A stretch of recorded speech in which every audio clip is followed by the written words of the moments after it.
नरेंद्र मोदी के आने से, उनके प्रधानमंत्री बनने से हिंदुओं का स्वाभिमान जागा है।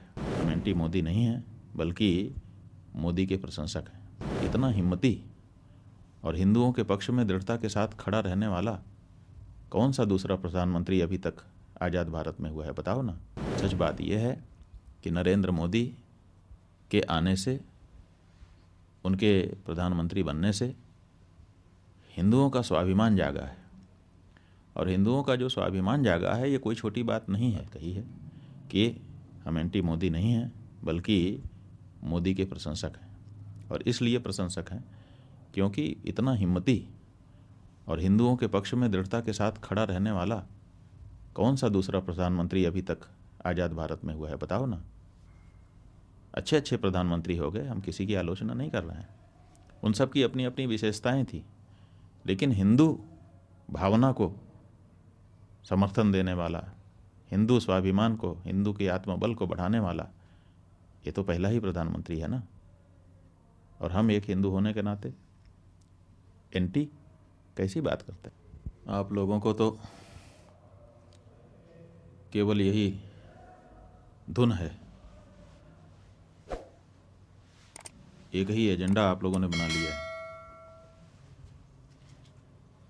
मीडिया ने कि बस एंटी मोदी सिद्ध कर दो। आप ये बताइए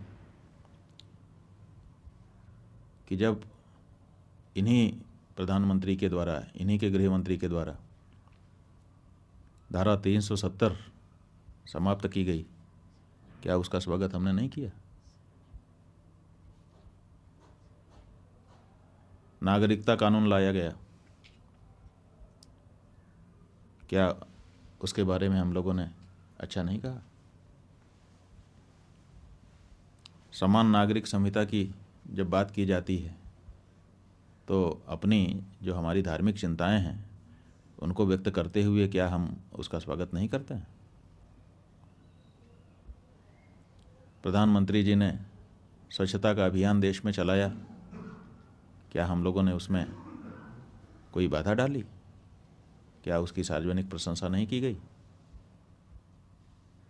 श्री राम जन्मभूमि के निर्णय के आने के बाद किस तरह से लॉ एंड ऑर्डर को पूरे देश में मेंटेन किया गया, किसी प्रकार का कोई दंगा फसाद नहीं होने दिया गया, इतने बड़े निर्णय के आने के बाद भी ये जो उनका प्रशासन के संचालन का कौशल था, क्या इसके बारे में हम लोगों ने सार्वजनिक रूप से प्रशंसा नहीं की?